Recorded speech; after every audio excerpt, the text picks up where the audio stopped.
ఢిల్లీలో కాంగ్రెస్ వాళ్ళకి ఏం మిగిలింది? ఏం మిగిలింది? ఒకే మిగిలింది. ఢిల్లీలో కాంగ్రెస్ వాళ్ళు మిగిలింది. ఢిల్లీలో ప్రజలు కాంగ్రెస్ వాళ్ళకి ఇచ్చింది ఏంటి? గాడి గుడ్డు. లాస్ట్ మిగిలింది ఒకటి మిగులుతుంది వాళ్ళకి. ఇక్కడ అధికారం వచ్చిన వెంటనే మేము నిరుద్యోగులందరూ కూడా 4,000 రూపాయలు నిరుద్యోగులు గుర్తిస్తారా? ఇచ్చిండా?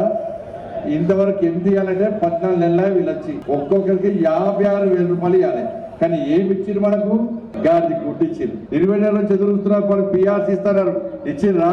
ఏమి ఇచ్చిండ్రు? 5 DL ఇస్తారు.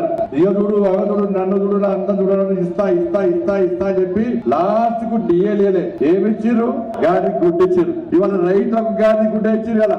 18 సంవత్సరాలు దాటితే ఒక్కొక్క తల్లికి, ఒక్కొక్క చెల్లెకి, ఒక్కొక్క తమ్ముడికి ఏమిస్తున్నారు? స్కూటీలు ఇస్తారు. చెల్లెలకు స్కూటీలు ఇస్తున్నారు. ఇచ్చిర్రా? ఏమిచ్చిర్రు? 2,500 రూపాయలు పెన్షన్ ఇస్తారు. ఇచ్చిర్రా? ఏమిచ్చిర్రు? 4,000 రూపాయలు ఆసరా పెన్షన్ ఇస్తారు. ఇచ్చిర్రా? ఏమిచ్చిర్రు? గాడి గుడ్డు ఇచ్చారు.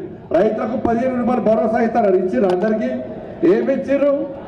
12,000 రూపాయలు కూలీలకు ఇస్తున్నారు. ఇచ్చిర్రా? ఏమిచ్చిర్రు?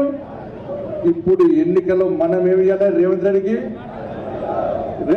రెడ్డి గిరగిర పోయి ఢిల్లీ పోయి చూడు చూడు తెలంగాణలో 4,000 రూపాయలు పైన నిరుద్యోగ గుర్తించడం, మమ్మల్ని గెలిపిరి.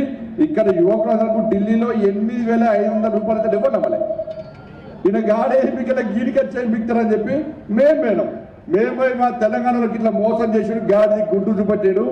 మీకు కూడా గాడి గుడ్డిస్తా తీసుకుపోయి రేవంత్ రెడ్డి గీడి అంటే ఇలా ఢిల్లీలో ప్రజలందరూ కూడా గాడి గుడ్డిచ్చి ఏ విధంగా గుణపాఠం చెప్పిన ఒక్కసారి